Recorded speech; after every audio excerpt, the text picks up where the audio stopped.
Hi! Today I'm going to be talking about books that changed my life after I left corporate. Books that deeply shaped me as I transitioned from corporate life into being a full-time homemaker and going into creative entrepreneurship. So this season of my life has been full of unlearning, unraveling, redefining and productivity. And what's helped me the most in doing this, or has been a big help, has been the books that I have read. So I'm going to go through a few of the books that really helped shape my mindset. And the first one I'm going to start with is Create Anyway. Create Anyway by Ashlee Gadd. So this book was one that really helped me understand more about creativity in my motherhood. I read this around the time where burnout was really creeping in for me, and the book basically really spoke to my heart about the fact that it doesn't have to be this way. It helped me understand that motherhood and creativity can come together, and I don't have to choose between the two. I can be present as a mum and be a creative person, and it really gave me the permission to make space for creativity and see how it could help me be joyful and more present as a mother. The next book I want to talk about is a book called Risen Motherhood. I don't even know if you can see the title. This shows you how worn this book is, because I've read it and taken it to different places. I even had a book a few years ago. I had a book club with a few other mums where we read this together. And this book and the podcast by the writers is near and dear to my heart. It's written by Jensen and Wifler.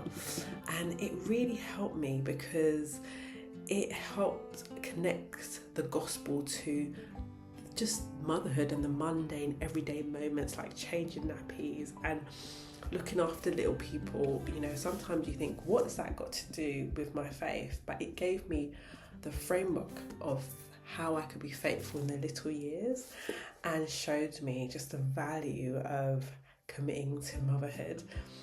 They talk about how the gospel changes everything, even motherhood, and I really have learned that from them.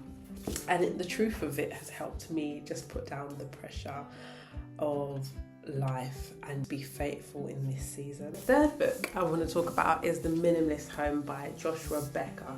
So this book helped me really understand how minimalism could be applied to family life. It is overwhelming sometimes being at home and just trying to incorporate simplicity in the life where you live with so many other people, and this book helped it feel doable because it had a lot of practical steps. I'm definitely not there in terms of minimalism, but it gave me a starting place to have a vision of what my home could look like and make small, like, incremental steps to having less stuff.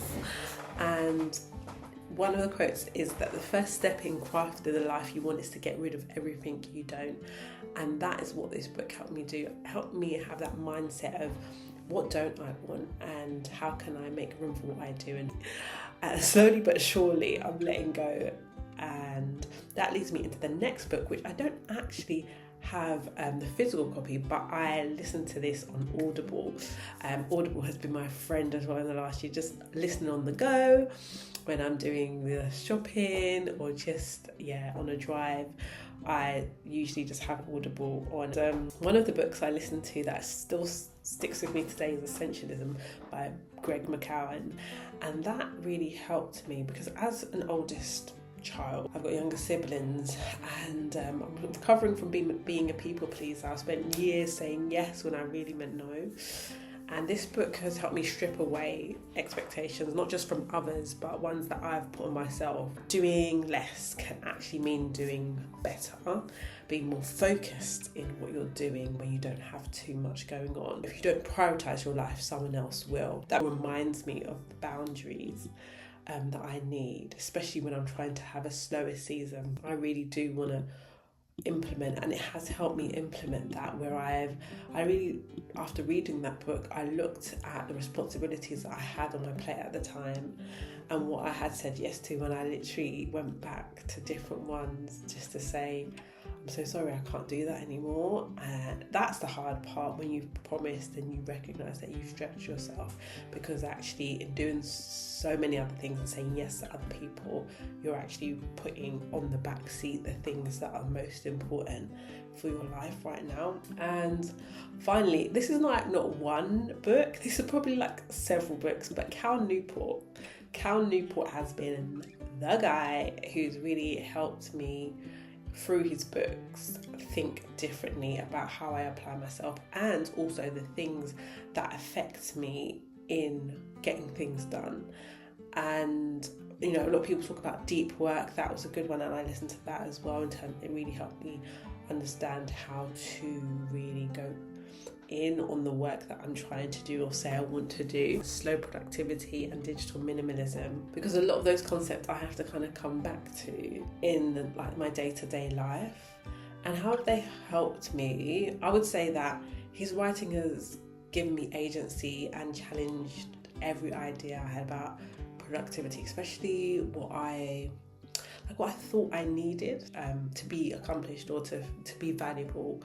Slow productivity helped me embrace a pace that actually aligns with my values, not hustle culture.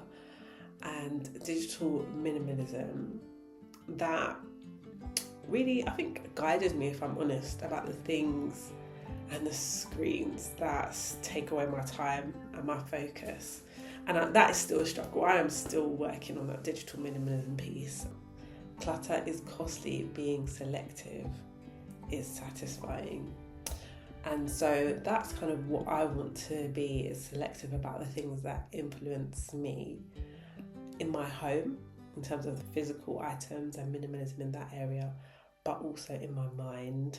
And digitally, there's just so much coming at us today in the world, and it is very hard to find that peace and quiet. And leaving my job was one step in me kind of like putting the brakes on, but still, the wheels were still turning, and I realised I needed to really grab a hold of my life. And these books were ones that helped me in different ways, creatively, spiritually, practically as well. I am still on a journey of implementing some of the tips that I've got there, but when I go back to different nuggets, these are some of the books that come to mind. I definitely feel like I want to reread Cal Newport's books. I will be rereading it for a while, and actually a lot of the others that I've mentioned, but yeah, just a quick video on the books that didn't just give me advice, but they really helped me rewrite the narrative of how I'm living life at the moment. I hope you can hear from me that I'm still on a journey, but I'm grateful to have like roadmaps and different pieces of advice from other authors who have shared in their books, and that's been really great help to me. But yeah, so I'd love to know what books have shaped you in seasons of change, and if you are a mum or creative or business owner, or you're navigating life shifts, tell me. I want to hear from you in the comments. And what are you learning? Let's chat, let's learn together. So I hope you subscribe if you haven't already, and hopefully I'll see you in the next video.